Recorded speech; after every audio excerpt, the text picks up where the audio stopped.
तो अगर आप देखोगे पंजे मिले हुए हैं पैर। आपके लेसिक सर्जरी को कम से कम 12 महीने। तो फाइनली अभी तक आपको एक दो चीजें और चेक की जाती हैं। क्या केवल यही, मुझे भी नहीं पता चल रही लाइट की वजह से, बट ये आपका 57 का यहाँ पर प्रिंट आ चुका है, मतलब गीले पैर का प्रिंट। जय हिंद एवरीवन। आप लोगों के बहुत सारे डाउट होते हैं फिजिकल क्राइटेरिया को लेकर। कुछ बेसिक फिजिकल क्राइटेरियाज होते हैं, चाहे वो नॉकनी को लेकर हो, चाहे वो केयरिंग एंगल को लेकर हो, आई साइड को लेकर हो, या फिर पेंगुइन चेस्ट को लेकर हो, या फिर आपके फ्लैट फुट को लेकर हो। इन सब के बारे में आज इस वीडियो में हम लोग जरा जल्दी से देख लेते हैं। तो फाइनली हमारे साथ है अभी हमारा एक प्यारा सा कैंडिडेट जो डिफेंस की तैयारी कर रहा है। अब अगर इस कैंडिडेट को अगर हम लोग देखें तो इसका फिजिकल स्ट्रक्चर आपको अंदर का नज़र आ रहा है, बट इस कैंडिडेट के साथ हमको ये जानना है क्या इसके नॉकनी है, क्या इसके केयरिंग एंगल है। सबसे बेसिक और इम्पॉर्टेंट चीज़ जो लोगों को नहीं पता होती।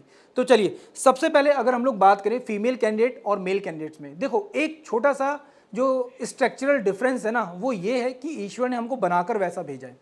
अब उसमें कुछ गलतियां हमारी होती हैं कि हम अपने बॉडी पोस्चर को ख़राब कर लेते हैं, एंड कुछ चीज़ें होती हैं नेचुरल। जैसे फॉर एग्जांपल अगर मैं बात करूं मेल एंड फीमेल कैंडिडेट्स में, तो एक सबसे इंपॉर्टेंट चीज़ होता है आपका ये पेल्विक पार्ट, ठीक है। अब महिलाएं जो होती हैं, ईश्वर ने ये जो उनका पेल्विक पार्ट है इसको थोड़ा सा ब्रॉड बनाया है, जिसकी वजह से ये जो हिप पार्ट होता है ये भी थोड़ा सा ब्रॉड हो जाता है। एंड इसकी वजह से जब आपका बॉडी पोस्चर होता है उसमें आपका ये जो नॉकनी वाला पार्ट होता है ये क्लोज आ जाता है फीमेल के, ठीक है। वहीं पर जो मेल होते हैं उनका ये जो पेल्विक पार्ट होता है ये काफ़ी ज़्यादा क्लोज होता है, जो हिप का ब्रॉड पार्ट होता है ये काफ़ी ज़्यादा क्लोज होता है, जिसकी वजह से उनका जो नॉकनी होता है वो बाहर की तरफ आपको नजर आएगा, मतलब नॉकनी उनके नहीं होगा, ये जो स्ट्रक्चर होगा ये आपका बाहर की तरफ नजर आएगा। तो ये तो एक बेसिक अंडरस्टैंडिंग थी। अब यहाँ पर अगर मैं केयरिंग एंगल की बात करूँ तो ये आपका हाथ है, और इस हाथ में ये जो आपका कोहनी वाला पार्ट होता है, अगर ये कोहनी वाला पार्ट अभी स्ट्रक्चर सीधा है, अगर इसी को मैं थोड़ा सा अगर इस तरीके से अंदर की तरफ टिल्ट करूँगा तो डेफिनेटली क्या होगा, आपका केयरिंग एंगल नज़र आएगा।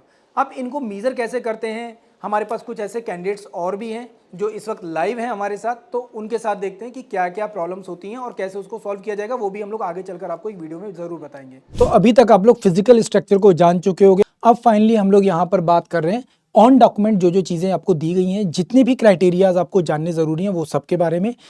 एंड इन सब में एक चीज़ मैं सबसे पहले कहना चाहता हूँ, प्लीज़ अगर आप लोग ये सोचते हैं कि यार मुझे ये प्रॉब्लम है और मैं सर्जरी करवा के सही हो सकता हूँ, तो प्लीज़ सावधान हो जाइए। छोटी सी भी मिस इन्फॉर्मेशन ना आपके लिए बहुत ज़्यादा घातक हो सकती है, जीवन भर के लिए डिफेंस फोर्सेस से आपको रिजेक्ट कर सकती है। तो पहली चीज़, मैं अपनी तरफ से कभी भी आपको सर्जरी के लिए नहीं बोलूँगा और ना ही ये कहूँगा कि आप करवाओ, ठीक है। कुछ ऐसे सर्टेन कंडीशंस हैं जहाँ पे सर्जरी या ऑपरेशन जैसी चीज़ें अलाउ होती हैं, पर हर कंडीशन में अलाउ नहीं होती। Let me clear this thing, मैं आपको पहले ही ये बात बता दूं। कारण ये है क्योंकि हम लोग सोचते तो कर लेते हैं यार, उसने करवाया था, उसने नहीं करवाया था। नहीं सर, अगर यूपीएससी के नोटिफिकेशन में लिखा है अनफिट तो सारा अनफिट ही माना जाएगा। मैं इसलिए आपको पहले ही बता दूं, कोई भी सर्जरी, कोई भी मेडिकल ट्रीटमेंट करवाने से पहले 1000 बार सोच लेना, यूपीएससी के पूरे नोटिफिकेशन को अच्छे से समझ लेना। हम जितनी इंफॉर्मेशन लेकर आए हैं वो बहुत ज़्यादा सोच समझ के लेकर आए हैं, इस तरीके से लेकर आए हैं कि हर तरीके से आपको सेटिस्फाइड किया जा सके, मेडिकली आपको फिट किया जा सके। वेल, अब सबसे पहले हम लोग यहाँ पर समझ लेते हैं। भाई देखो, ये पूरा का पूरा स्टैंडर्ड वेट चार्ट एंड ये सब चीज़ें आपको मैं यहाँ पे अभी दिखा देता हूँ एक बार जल्दी से। एंड देन चेस्ट का क्राइटेरिया आप लोगों को पता है, अभी और क्या चीज़ें हो सकती हैं वो भी आपको पता चल जाएगा। सबसे पहले अगर हम लोग बात करते हैं फीमेल्स के लिए, एक मिनिमम जो हाइट देखी जाती है वो क्या देखी जाती है, 152 सेंटीमीटर। एंड अगर गोरखा या कुमाऊं रेजिमेंट या ऐसी किसी उसमें जाते हैं, मतलब रीजन से आप बिलोंग करते हैं, नॉर्थ ईस्ट से बिलोंग करते हैं, गढ़वाल से बिलोंग करते हैं, कुमाऊं या गोरखा उससे बिलोंग करते हैं, तो 148। एंड अगर हम लोग मेल कैंडिडेट्स को लेकर बात करेंगे तो डेफिनेटली मेल्स के लिए क्राइटेरिया थोड़ा ज़्यादा देखने को मिल जाता है, ठीक है। अभी उसकी भी बात करें, पहले फीमेल्स के बारे में देख रहे हैं। तो आप लोग यहाँ पे देखोगे तो ये पूरा का पूरा चार्ट है, आप लोग आराम से इसको पॉज करके देख सकते हैं। यहाँ पे मिनिमम वेट का क्राइटेरिया दे रखा है, एज के अकॉर्डिंग बताया गया है आपको, ठीक है। अब डेफिनेटली आप 40 साल की उम्र में तो जाएंगे नहीं, 30 साल की उम्र में तो जाएंगे नहीं। आपकी एज ग्रुप क्या रहेगा, 17 से 20 और 20 से 30 के बीच में। अब 30 तो नहीं, हाँ 25, क्योंकि सीडीएस की बात हो रही है, एनडीए की बात हो रही है उसके लिए। बट ये जो बाकी की कंडीशंस हैं, 30 से ऊपर वाली उम्र जो हो रही है या 25 से ऊपर वाली जो उम्र है वो बात हो रही है उनके लिए जो एक्चुअल में टेरिटोरियल आर्मी के लिए जाते हैं। तो हमको एक बेसिक अंडरस्टैंडिंग यहाँ पे मिल गई फॉर द फीमेल कैंडिडेट्स, ठीक है। एंड सो ऑन, जैसे जैसे आपकी हाइट बढ़ती जाती है वैसे वैसे इसमें चार्ट आप ऐड कर सकते हैं, या फिर आप यूपीएससी की वेबसाइट पे जाकर देख सकते हैं। मैंने इनिशियल मिनिमम हाइट के हिसाब से यहाँ पे चीज़ों को रखा है। सेम फॉर द, अगर हम लोग मेल कैंडिडेट्स के हिसाब से देखेंगे तो यहाँ पे फीमेल नहीं, 157 सेंटीमीटर। एंड अगर आप लोग नॉर्थ ईस्ट से, कुमाऊं, गढ़वाल, गोरखा रीजन से बिलोंग करते हैं तो 152 सेंटीमीटर्स। यहाँ पे आप लोग इस पूरे के पूरे चार्ट को अच्छे से देख सकते हैं, अंडरस्टैंडिंग बना सकते हैं, ठीक है, अकॉर्डिंग टू योर एज, ठीक है। मिनिमम एंड स्टैंडर्ड या मैक्सिमम कितना हो सकता है age per your height, age per your height, क्योंकि ये बीएमआई कैलकुलेट होता है, उसके अकॉर्डिंग होता है। अब अगर हम लोग यहां पर देखते हैं, एक चीज और भी आती है स्पेशली, कि कुछ पर्टिकुलर कंडीशंस में नेवी के लिए अलग से देखा जाता है, एयरफोर्स के लिए अलग से देखा जाता है।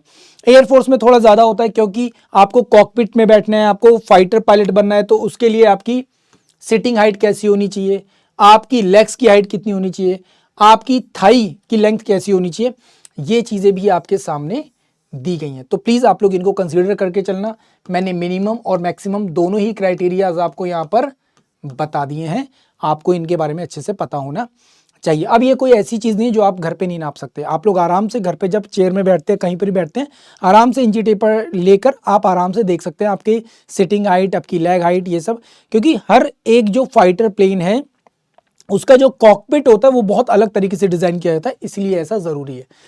वेल, अब यहां पर एक और सबसे इंपॉर्टेंट चीज आती है, वो आता है बॉडी मास इंडेक्स।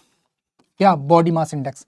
अब इस चीज का ध्यान रखिएगा, जो आपकी कमर है वहां पे जो आपका जो एरिया है वो मेल का कितना होना चाहिए एंड फीमेल का कितना होना चाहिए। तो ये जो आप स्ट्रक्चर देख रहे हो, ये एक्चुअल में एक कैलकुलेटिव वे में होना चाहिए। ऐसा ना हो कि आपकी कमर बिल्कुल अलग हो और आपका जो हिप वाला साइड है ये काफी ज्यादा ब्रॉड हो, तो बहुत ज्यादा ब्रॉड रेशियो नहीं चलेगा। मैं पहले ही बता दूं, आपको लगता है कि सर ये तो उसमें क्या प्रॉब्लम है, नहीं सर, प्रॉब्लम है।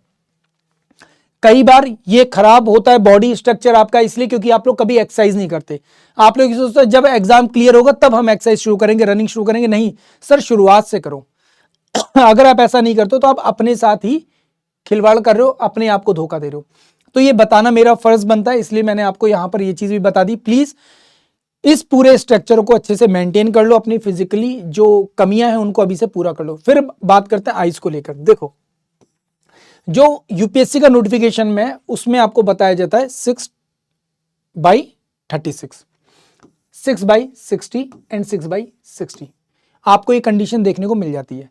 हम लोग बात कर रहे हैं यहां पर एनडीए के पॉइंट ऑफ व्यू से, यहां पे हम लोग बात कर रहे हैं according to the CDS, OTA, NCC, TGC entry, and यहां पे हम लोग बात कर रहे हैं हमारी जो डायरेक्ट एंट्रीज होती हैं उनके हिसाब से। क्योंकि ये जो डायरेक्ट एंट्री वाले लोग हैं इनको ज्यादातर डायरेक्ट वॉर में इन्वॉल्व नहीं होना पड़ता। टेक्निकल और इस तरह की जो इनडायरेक्ट एंट्रीज होती हैं उनकी बात हो रही है, ठीक है, जुडिशियल एंट्रीज होती है उनकी बात हो रही है। यहां पर भी टीजीसी एंड सम एंट्रीज की बात हो रही है। तो यहां पर भी बहुत सी ऐसी एंट्रीज है जिसमें लोग डायरेक्टली वॉर के साथ इन्वॉल्व नहीं होते, डायरेक्टली ऑपरेशंस का पार्ट नहीं बनते, तो उनको थोड़ा बहुत रिलैक्सेशन मिल जाता है। बट अगर आप चश्मा पहनते हैं तो आपकी 6/6, 6/6 होनी चाहिए प्रॉपर आइज।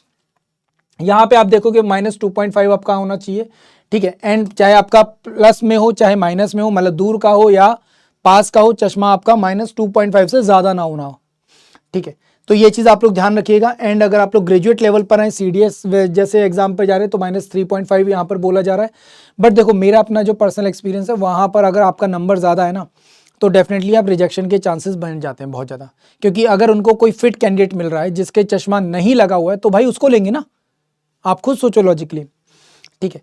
एंड क्या लेसिक परमिट है? नहीं, एनडीए के लेवल पे बिल्कुल भी परमिशन नहीं है, और ग्रेजुएशन लेवल पे परमिटेड है, बट यहां पर कुछ सर्टेन कंडीशंस एप्लीकेबल होती हैं। कलर ब्लाइंडनेस बिल्कुल भी एक्सेप्टेबल नहीं है, तो ये ध्यान रखिएगा। और यहां पर स्पेशली मैंने बता भी रखा है, लेसिक सर्जरी सिर्फ और सिर्फ आप तभी करवा सकते हो जब आपकी उम्र 20 साल से ऊपर हो गई है, एंड आपके लेसिक सर्जरी को कम से कम 12 महीने पूरे हो चुके हों, 12 मंथ पूरे हो चुके हों। ध्यान रखिएगा ये चीज। नेक्स्ट आगे बढ़ते, तो यहां पर ये पूरा का पूरा क्राइटेरिया आपके सामने दिया हुआ है लेसिक सर्जरी का। आप लोग नोटिफिकेशन से ही लिया हुआ ये स्क्रीनशॉट है जो कि आप लोग यहां पर देख रहे हैं, एंड इसी इंफॉर्मेशन को मैंने आपके सामने शेयर भी किया है, ठीक है। आपका रेटिना हेल्दी होना चाहिए, ठीक है। आपको जो कोरोना वाला पार्ट है वो सही होना चाहिए, आपकी जो टोपोग्राफी है वो प्रॉपर सही होनी चाहिए आंख की, ठीक है। आपका कहीं ऐसा ना हो कि स्क्वायरल आईज हो रही हो, तो स्क्वायरल आईज भी सिलेक्टेड नहीं है, ठीक है, जिसे हिंदी में हम लोग भैंगापन बोल देते हैं, आंखें इस साइड जा रही हैं या एक साइड जा रही हैं या सेंटर में आ रही हैं, उस चीज को भी यहां पर एक्सेप्ट नहीं किया जाएगा, मैं पहले ही बता देता हूं। और अगर आप उसका ऑपरेशन करवाते हो तो भी आप उसमें अनफिट ही कंसीडर किए जाओगे मेरे भाई, क्योंकि वो पूरी तरह से सही नहीं हो सकता। एंड फाइनली ये कलर ब्लाइंडनेस का टेस्ट मैं आप लोगों का यहीं कर देता हूं। ये क्या लिखा हुआ है, 12, ये 8, ये 6, ये 29 लिखा है, ये 57 लिखा है, ये 5 लिखा है, ये आपका 3 लिखा है, ये आपका 15 लिखा है, ये आपका 74 लिखा है, ये आपका 5 लिखा हुआ है। एंड फाइनली अब इधर वाली इमेज मुझे भी नहीं पता चल रही लाइट की वजह से, बट ये आपका 57 लिखा है, ये आपका 5 लिखा है, ये आपका 42 लिखा है और ये आपका 45 लिखा हुआ है। वेल, तो ये आपको मैंने बता दी सारे के सारे नंबर, ठीक है। एंड जहां तक मुझे पता चल रहा है ये आपका लिखा हुआ है 6, ठीक है, क्योंकि लाइट का रिफ्लेक्शन हो रहा है इसलिए मुझे वो ठीक से पता नहीं चल पाया। अब बात करते हैं जरा आपकी फिंगर्स को लेकर। फिंगर्स की बात करते हैं, अगर आपकी बहुत ज्यादा स्किन इस तरीके से खिंच रही है, हाइपर एक्सटेंशन है अगर किसी भी तरीके का, ठीक है, आपकी स्किन में अगर इस तरीके का स्ट्रक्चर दिख रहा है तो भाई डॉक्टर्स के साथ कंसल्ट करना शुरू करो, बातचीत करनी शुरू करो। अगर आपके फिंगर्स इस तरीके से हाइपर एक्सटेंशन, मतलब ये जो होता है ना फिंगर, जैसे मैं अपनी कर रहा हूं, ये फिंगर पूरी तरह से अगर पीछे आ जाए, मेरी नहीं जा सकती, इतना ही रहेगा, बट ये पूरी तरह से बैंड होकर पीछे आ जाए, या अंगूठा पीछे आ जाए पूरा बैंड होकर, तो वो चीज, अगर आपकी फिंगर्स में इस तरीके का स्ट्रक्चर बन जाता है, ठीक है, तो अब ये होता कैसे, तो ये एक इंस्ट्रूमेंट होता है जिसे गैनोमीटर बोलते हैं, इसके थ्रू चेक किया जाता है, ठीक है। अगर आपकी फिंगर्स इस तरीके से थोड़ी सी बैंड होती है, ये जो आगे का हिस्सा होता है ये इस तरीके से बैंड है थोड़ा सा, अब मेरा नहीं है, मेरा स्ट्रेट है, ये अगर आगे से ऐसे बैंड है, ठीक है, इस तरीके से अगर बैंड है, तो इसमें क्या होता है, ऊपर एक जो पार्ट होता है ना, वो टिश्यू होता है, वो टूट जाता है, जिससे ये हो जाता है। बट ये चीजें क्या हो सकता है कि थोड़ा बहुत चीजें सही हो सकती हैं अगर आप थोड़ा ध्यान दोगे, डॉक्टर्स के साथ रहोगे, जो आपके पर्सन्स होते हैं प्रॉपर आपको एक्सरसाइज करवाते रहते हैं, कंडीशंस आपकी देखते रहते हैं, मिनिमम कंडीशंस को आप इंप्रूव कर सकते हो, पर पूरी तरह से सही हो पाएंगे ये चीज मुश्किल है, क्योंकि ये एक तरह से देखा जाए कि जन्मजात हो जाता है एक तरह से कंडीशन, ठीक है। तो प्लीज इस चीज का ध्यान रखना, ये तो आपके किसी गलती, किसी चोट, इन सब की वजह से भी हो सकता है, क्या, मेल्टेड फिंगर। फिर आता है आपका जो एल्बो वाला पार्ट है, जिसे आप लोग केयरिंग एंगल कहते हो, ठीक है। अब आते हैं हमारे जरा नौकनी वाले पार्ट एंड बाकी सब चीजों को लेकर। हम लोग हमेशा बात करते हैं सर नौकनी, पर नौकनी केवल एक स्ट्रक्चर है, और भी बहुत सारी चीजें हैं ना, उन सब के बारे में जानो। पहली चीज, अगर आपका पैर स्ट्रेट है कोई दिक्कत नहीं, बहुत अच्छी बात है, बट अगर आपके पैर में इस तरीके का स्ट्रक्चर बनता है, ये जो आपका घुटना है ये पीछे की तरफ जाता है, ठीक है, ज्यादा बैंड हो जाता है पीछे की तरफ, इस तरीके से झुक जाता है, वी शेप बना लेता है इस तरह की, तो ये भी रिजेक्शन है। अगर आपके लेग्स इस तरीके के हैं and it's a normal acceptable, कई लोग कहते हैं सर जब तक इस तरह का एंगल नहीं बनेगा ना वो एक्सेप्ट नहीं किया जाएगा। सर अगर ये बहुत ज्यादा हाइपर एक्सटेंशन है ना, बहुत ज्यादा बढ़ा हुआ क्षेत्र है, तो भी रिजेक्ट हो जाओगे आप, तो भी रिजेक्ट हो जाओगे। एंड अगर ये इस तरीके से ज्वाइंट हो रहे हैं तो भी रिजेक्ट हो जाओगे आप। तो ये दोनों ही कंडीशंस क्या हैं, चाहे उसे बो एंगल बोले चाहे उसे नौकनी बोले, दोनों रिजेक्शन का पार्ट है। सिर्फ यही स्ट्रक्चर है जो कि नॉर्मल एक्सेप्ट किया जाता है। अच्छा, इसमें भी क्या होता है, एक में होता है थोड़ा बहुत स्पेस दिखता है, एक में होता है आपके पैर सीधे हैं पर ये स्ट्रक्चर नहीं बनता, तो भी आप एक्सेप्टेड हो, तो भी आप एक्सेप्टेड हो, ठीक है। अब यहां पर एक चीज और आती है, कई लोग कहते हैं सर सर्जरी करवा ले, गलती से भी मत करवाना। अगर आप किसी भी तरह की सर्जरी करवा रहे हो भाई साहब, एक्सेप्ट नहीं होगा, आपको हमेशा के लिए अनफिट कंसीडर किया जाएगा। मैं पहले ही बता चुका हूं, कई बार पहले भी बताया वीडियोस में, अगर कोई भी आपसे बोल रहा है करवा लो, मत करवाना, बिल्कुल भी मत करवाना। ये चीजें क्या सही हो सकती हैं, थोड़ा बहुत एंगल सही हो सकता है बाय द एक्सरसाइजेस। किसके थ्रू, एक्सरसाइज के थ्रू। जब आप लेटते हो, अब आपको पता कैसे चलेगा, सबसे बेस्ट तरीका ये होता है कि जब आप लेटते हो ना, तो आपके जो पैरों के नीचे जो टकने वाला पार्ट होता है, ठीक है, वहां पर क्या 5 सेंटीमीटर का गैप बन रहा है, 5 सेंटीमीटर मतलब करीबन 3 उंगली के आसपास का गैप क्या बन रहा है लड़कों के लिए, और लड़कियों के लिए कितना होता है, 8 सेंटीमीटर का होता है। अब लड़कियों के साथ ऐसा क्यों है, क्योंकि लड़कियों का ये जो हिप का ब्रॉड साइज होता है, ये वाला जो हिप का पार्ट होता है, लड़कों का नॉर्मली आपको प्लेन दिखेगा। हमारे सामने एक कैंडिडेट है। अब आपको मैं ये दिखाने वाला हूँ कि नौकरी को पहचानेंगे कैसे या फिर आपको पता कैसे चलता है। तो देखो बड़ी सिंपल सी तरीके होते हैं जिससे आपको पता चल सकता है। मेरे साथ ये सर खड़े हैं। सर प्लीज़ एक बार अपने पैरों को ऐसे जोड़ लीजिए पूरा, हाँ मिला लीजिए, सीधे खड़े हो जाइए एकदम, ठीक है। और पैरों को पूरा जोड़िए, पूरे पंजे भी जोड़िए आपस में। अब जब आप इस चीज़ को नोटिस करोगे ना तो सर के पैरों में इस जगह पर किसी भी तरह का गैप नहीं आ रहा। और ये जो आपके घुटने वाला पार्ट है यहाँ पर, ये जो घुटने वाला पार्ट है, ये यहाँ पर क्या हो रहा है, ये मिल रहे हैं आपस में, टकरा रहे हैं। मतलब मैं अगर यहाँ पे उंगली निकालना चाहूँ तो मेरी उंगली ऊपर नहीं जा पाएगी। ये यहाँ पर क्या हो गया, क्लोज हो गया पूरा का। तो अगर आप देखोगे पंजे मिले हुए हैं, पैर पीछे एड़ियाँ भी मिली हुई हैं। एंड यहाँ पे अगर आप देखोगे तो ये नौकनी कंप्लीट हो चुका है सर का, ये वाला पार्ट कंप्लीटली नौकनी हो रहा है, ठीक है। ये यहाँ पर आपके घुटने मिल रहे हैं। तो नीचे तो आपको स्पेस दिख जाएगा, बट यहाँ पर घुटनों में आपको ये कंप्लीटली जॉइंट नज़र आएगा। आप चाहकर भी यहाँ पे हाथ ऊपर ऐसे नहीं कर सकते, ना ही पीछे से आप देखो, ठीक है। एंड अगर पंजे यहाँ पर खोल भी देते हैं, पंजे खोल दो सर आप, तब ये और ज़्यादा आपको देखने को मिलेगा। यहाँ पर आपका कंप्लीट नौकनी का स्ट्रक्चर आपको दिख जाएगा। ये अब मैं जब ऐसे खींचूँगा तब इनके पैर अलग होंगे, बट यहाँ पर ये क्या कंप्लीट नौकनी है। इनको घुटने आगे करने पड़ेंगे इस चीज़ को दिखाने के लिए। अब ये चीज़ आपको सही करनी है, वो एक्सरसाइज के थ्रू आपकी सही हो जाती है। अब इसको और ज़्यादा बेटर समझना है तो उसके लिए क्या कर सकते हो आप लोग, तो आपके पास 5 सेंटीमीटर का एक ऐसा स्केल या फिर एक ऐसा कार्डबोर्ड का टुकड़ा होना चाहिए। बट ये हम लोगों ने क्या एग्जैक्ट 5 सेंटीमीटर कट किया हुआ है। अब इसको चेक कैसे किया जाएगा, तो उसके लिए आपको सबसे पहले लेटना पड़ता है। तो सर प्लीज़ आप एक बार लेट जाइए। सर इस साइड, सर उस साइड पैर। अब सर यहाँ पर आराम से लेट गए हैं इजी पोर्शन में, ठीक है। सर ने अपने पंजे यहाँ पर मिला लिए हैं और पंजे मिलाने के बाद अगर मैं यहाँ पर, तो घुटने यहाँ पर स्ट्रेट हैं, पैर यहाँ पर इस तरीके से। अब मैं इस 5 सेंटीमीटर के कार्डबोर्ड को अगर यहाँ पे डालता हूँ तो ये अंदर नहीं जा सकता। तो ऐसे में इस चीज़ को आप सॉल्व कर सकते हो बाय योर एक्सरसाइजेज। तो यहाँ पे अगर आप देखोगे तो ये चीज़ क्या हो रही है, अटक रही है, मतलब ये कार्डबोर्ड भी अब दब रहा है यहाँ पर, है ना। पैर एकदम स्ट्रेट हैं, यहाँ पर घुटने एकदम मिले हुए हैं। और अब यहाँ पे हम लोग बात करते हैं जरा हमारे केयरिंग एंगल को कैसे पहचाना जाए। अब अगर आप यहाँ पर देखोगे तो यहाँ पर भी आपको क्या देखने को मिलता है, अपना गाइनोमीटर देखने को मिलता है। इस तरीके का स्ट्रक्चर, ये थोड़ा सा बड़ा स्केल है जो क्या कर रहा है, एक्चुअल में आपकी एल्बो का एंगल डिसाइड कर रहा है। क्या डिसाइड कर रहा है, एंगल डिसाइड कर रहा है। अगर आप लोग यहाँ पर देखोगे तो 5 से 10 अगर आपका एंगल बन रहा है तो इट्स एक्सेप्टेबल। आप लोग यहाँ पे खड़े होकर अपनी कमर से ऐसे हाथ रख कर भी देख सकते हो, इस तरीके से जैसे मैंने हाथ कर रखा है इस तरीके से। अब मेरा ये जो एंगल बन रहा है ये क्या है, ये 5 से 10 का एंगल बनता है, ठीक है।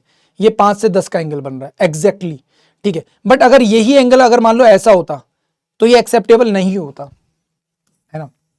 बट ये जो आप देख रहे हो ना, आपको लग रहा है सर क्या मैं ऐसे डिफाइन कर सकता हूं, क्या मैं ऐसे पता लगा सकता हूं, नहीं लगा पाओगे। क्यों नहीं लगा पाओगे, क्योंकि आपके पास डिसाइड करने के लिए कुछ है नहीं, इंस्ट्रूमेंट नहीं है। एंड आपको पता भी नहीं चलेगा क्या ये सही है या नहीं है, ठीक है। आपको पता कैसे चल सकता है, पता तब चल सकता है जब आपको डॉक्टर्स बताएंगे। डॉक्टर्स कैसे बताते हैं, ठीक है। तो कितना एंगल, अगर 10 डिग्री से ज्यादा अगर जा रहा है तो वो अनफिट की कंडीशन है। प्लीज इस चीज को ध्यान रखिएगा। और मेजर कैसे किया जाएगा तो ये भी आप लोग ध्यान रखना। मेरे पास एक कैंडिडेट है, आप इनके थ्रू समझते हैं। सर प्लीज एक बार अपने हाथों को ऐसे कीजिए, यस सर, घुटने ये बंद कीजिए मुट्ठी अच्छे से, ठीक है। अगर आप लोग नोटिस करोगे ना तो इनके हाथों में ये कोहनियाँ यहाँ पे आकर टकरा रही हैं, ठीक है। अब इसके लिए होता है क्या, यहाँ पर एंगल डिसाइड किया जाता है, ठीक है। उस एंगल के लिए हम लोग आपको अभी क्लासरूम में लेकर जाएंगे, वहाँ पे आपको वो परफेक्ट एंगल्स भी बता देंगे। अगर आप लोग यहाँ पर देखोगे तो इस स्केल के माध्यम से मैं आपको दिखा रहा हूँ, तो भी आपको ये जो कोहनियाँ हैं इनका स्ट्रक्चर बिल्कुल बाहर जाता हुआ नजर आएगा, ठीक है। आपको कोहनी इधर जाती दिखाई देगी और हाथ आपको बाहर जाता हुआ नजर आएगा। अब एक और इम्पॉर्टेंट चीज़ रह जाती है और वो रह जाता है आपका फ्लैट फुट का एरिया कैसे पहचाने। तो देखिए मैंने अपने जूते उतार लिए हैं, अगर मैं अपने पैर को दिखाऊंगा तो आपको यहाँ पे कर्व स्ट्रक्चर नज़र आ रहा होगा। बट इस चीज़ को और ज़्यादा कंफर्म करने के लिए आप क्या कीजिए, अपने पैर को गीला कर लीजिए, या फिर अगर आपके घर में पाउडर है तो उसके ऊपर आप पैर रख कर देख सकते हैं। बट मैं आपको दिखा रहा हूँ सबसे बेस्ट तरीका कि जब आप अपना पैर गीला करते हो तो आपका ये स्ट्रक्चर कैसे नज़र आता है। इवन जब भी आप अपने वॉशरूम से नहा कर निकलते हो, पायदान के ऊपर पैर रखते हो, तब भी ये चीज़ आपको नज़र आती होगी। पर अगर अब तक ध्यान नहीं दिया तो कोई बात नहीं, अब आपको ध्यान देना पड़ेगा। आप अपने पास कोई भी इस तरीके का कार्डबोर्ड ले लीजिए या न्यूज़पेपर ले लीजिए या फिर कोई गीला कपड़ा ले लीजिए। अब उसके ऊपर आपको अपना गीला पैर इस तरीके से रखना है, जैसा कि मैं अभी आपको करके दिखाऊंगा। तो फाइनली जैसे मैंने अपना ये पैर गीला कर रखा है और अगर मैं इसको कार्डबोर्ड पे इस तरीके से रखता हूँ तो यू विल नोटिस मैंने अच्छे से इसको दबा दिया इस तरीके से, और पूरा ताकत से दबाने के बाद भी अगर मैं अपना पैर यहाँ पर उठाऊँगा देन आप मेरे फुट का प्रिंट देख सकते हो। अब आप लोग नोटिस करोगे मेरे फुट का यहाँ पर प्रिंट आ चुका है, मतलब गीले पैर का प्रिंट आ चुका है, एंड यहाँ पर ये पूरा का पूरा पैर आ रहा है, एंड यहाँ पर एक सी जैसा स्ट्रक्चर बन रहा है। इट मीन्स मेरा फ्लैट फुट यहाँ पर बिल्कुल भी नहीं है। सो हमारे जितने भी लिविंग और डेड कैंडिडेट्स थे उन सभी ने आपको ये चीज़ बता दी कि भाई आखिर कैसे इन प्रॉब्लम्स को फाइंड आउट किया जा सकता है। फाइनली अब बात करते हैं जरा डेंटल कंडीशन। देखो डेंटल कंडीशन में एक सिंगल पॉइंट जो बोला जाता है वो है फॉल्टिंग पॉइंट्स। आपके ऊपर और आपके नीचे के दांत, इसमें 14 पॉइंट होने जरूरी हैं। अब ये 14 पॉइंट डिसाइड कैसे किए जाते हैं? नॉर्मली डॉक्टर क्या करेगा, जब आप उसके सामने जाओगे तो डॉक्टर आपसे बोलेगा अपना मुंह खोलो। सबसे पहली चीज क्या है, वो आपके मुंह में ये चेक करेगा कि आप 300 mm तक मुंह अपना खोल सकते हो। अब वो कैसे चेक करेगा, वो करेगा अपना मुंह खोलो, एंड आपके मुंह में इस तरह से अपनी 3 या 4 फिंगर्स ऐसे रखेगा और आपके मुंह में इस तरीके से डालेगा। अगर ये 3 फिंगर्स या 4 फिंगर्स आराम से आपके मुंह में चली जाती, जैसे मेरा मुंह है तो उसमें करीबन करीबन इतना जाता है, मतलब ये पूरी नहीं जा सकती, थोड़ी बहुत जा सकती है, ठीक है। एंड सेम अगर ये 3 फिंगर्स भी आराम से चली जाती हैं तो समझो एक्सेप्टेबल कंडीशन है। बट अगर आपका मुंह 30 mm से कम अगर खुलता है तो सर रिजेक्शन का कारण है, तब रिजेक्शन है। अगर आपका माउथ 30 mm से कम खुलता है तो वो रिजेक्शन है। अब बात करते हैं डेंटल कंडीशन। डेंटल कंडीशन कैसे चेक करेगा डॉक्टर? नॉर्मली तो चेक करेगा ही करेगा। सबसे पहले क्या करेगा, आपको बैठाएगा, आपसे बोलेगा मुंह खोलो। जैसे ही आप मुंह खोलोगे तो आपके मुंह में अपने दोनों अंगूठे ऐसे डालेगा नीचे वाले दांतों पर और ऐसे करके देखेगा, और फिर ऊपर वाले देखेगा, और पूरा अच्छे से एग्जामिन करने के बाद वो ये देखेगा कितने दांतों में आपके फिलिंग हुई है, कितने दांत आपके ऑपरेट हुए हैं, क्या आपका रूट कैनाल सिस्टम सही है, मतलब जो आपके दांतों के रूट्स होती है क्या वो सही है नहीं है, वो सब चीजें सारे के सारे डेंटल पॉइंट्स चेक करेगा। अब आपने कोई पूरा दांत ही चेंज करवा रखा है, सामने के फ्रंट के दांत अगर आपके गड़बड़ हैं तो रिजेक्शन है। दांत आपके बाहर की तरफ हैं, दांत आपके अंदर की तरफ हो रहे हैं, आपने देखा होगा कई बार लोगों के दांत बाहर की तरफ आ जाते हैं या अंदर की तरफ चले जाते हैं, तो ऐसे में भी रिजेक्ट हो सकते हो। तो आप उनको सही करवा सकते हो टाइम पर, ठीक है। टाइम पर क्या करवा सकते हो, सही करवा सकते हो। तो फाइनली आपको ये चीज पता चल गई क्या कंडीशंस मैंने आपको बताई हैं, कौन कौन से दांतों का पॉइंट आपके पास होना चाहिए, ठीक है, वो भी आपको यहां पर पता चल रहे हैं। अगर आप लोग नोटिस करोगे तो 14 और 14 टोटल कितने,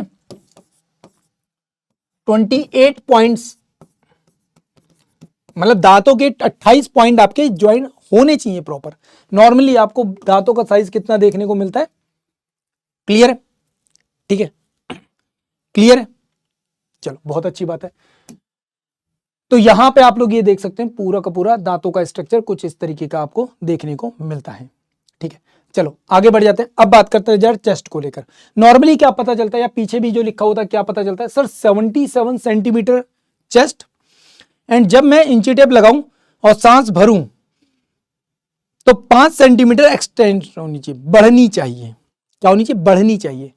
क्या ये चीज सही है? डेफिनेटली ये चीज सही है, डेफिनेटली ये चीज सही है। तो ध्यान रखिएगा 77 सेंटीमीटर एंड 5 सेंटीमीटर क्या होनी चाहिए, आपकी जो चेस्ट है वो बढ़नी चाहिए सांस भरने पर, है ना।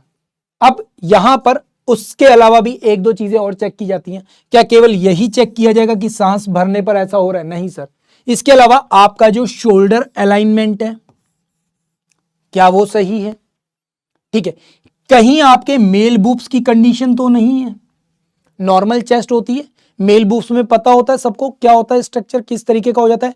क्या बैक साइड से ये अलाइनमेंट बिल्कुल सही है, आपकी जो पीठ का पार्ट है क्या ये ब्रॉड है, मतलब सही से ओपन होता है नहीं होता है, ये सब चीजें देखी जाती हैं, ठीक है। कहीं कोई हड्डी दबी हो, ऐसा कुछ हो जिससे पिजन चेस्ट या ऐसा कुछ हो जाए, वो सब चीजें भी क्या की जाती हैं, चेक की जाती हैं। अंदर की तरफ की, बाहर की तरफ करके एंड अंदर की तरफ करके, दोनों तरह से यहां पर चीजों को देखा जाएगा। अच्छा एक चीज और भी है, अगर कोई कहेगा सर मैंने चेक किया था मेरा जो था ना वो 0.5 कम पड़ रहा है, तो 0.5 कंसीडर एज अ अनफिट। अगर आपका 0.6 से ऊपर जा रहा है तो ही आपको क्या कंसीडर किया जाएगा, एज अ फिट, उसे फिर एक पूरा प्लस किया जाएगा। अब यहां पे आता है क्या, चेस्ट की अदर प्रॉब्लम्स। ये जो आप देख रहे हो ना, चेस्ट अंदर की तरफ गड्ढा सा आ रहा है ना, एक गड्ढा सा आ रहा है।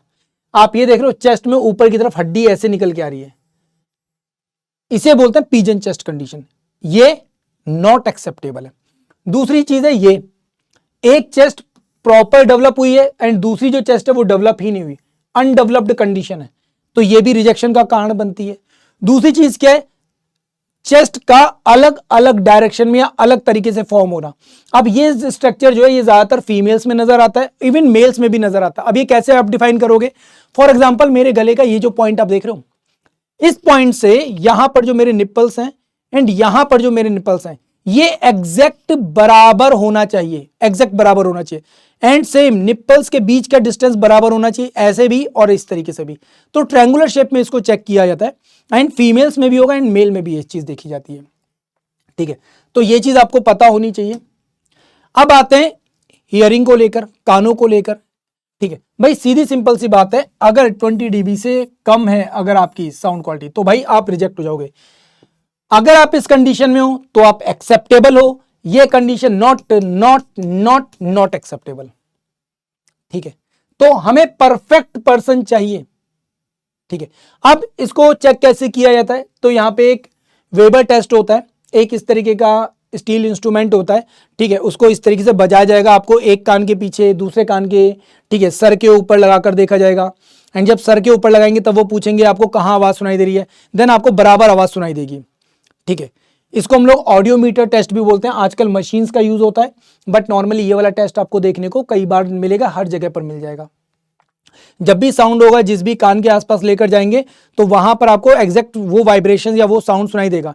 एंड जब सर के बीच में रखेंगे तो आपको एग्जैक्ट बराबर साउंड सुनाई देगा दोनों तरफ। ठीक है, तो ये चीज आपको अच्छे से पता चल गई। अभी भी अगर आपका कोई डाउट है मेडिकल को लेकर तो प्लीज आप लोग कमेंट करके जरूर बताइएगा। अगर आपको फिर भी मेरे से कोई बात करनी है तो आप डेफिनेटली मेरे टेलीग्राम चैनल पे कनेक्ट कर सकते हैं।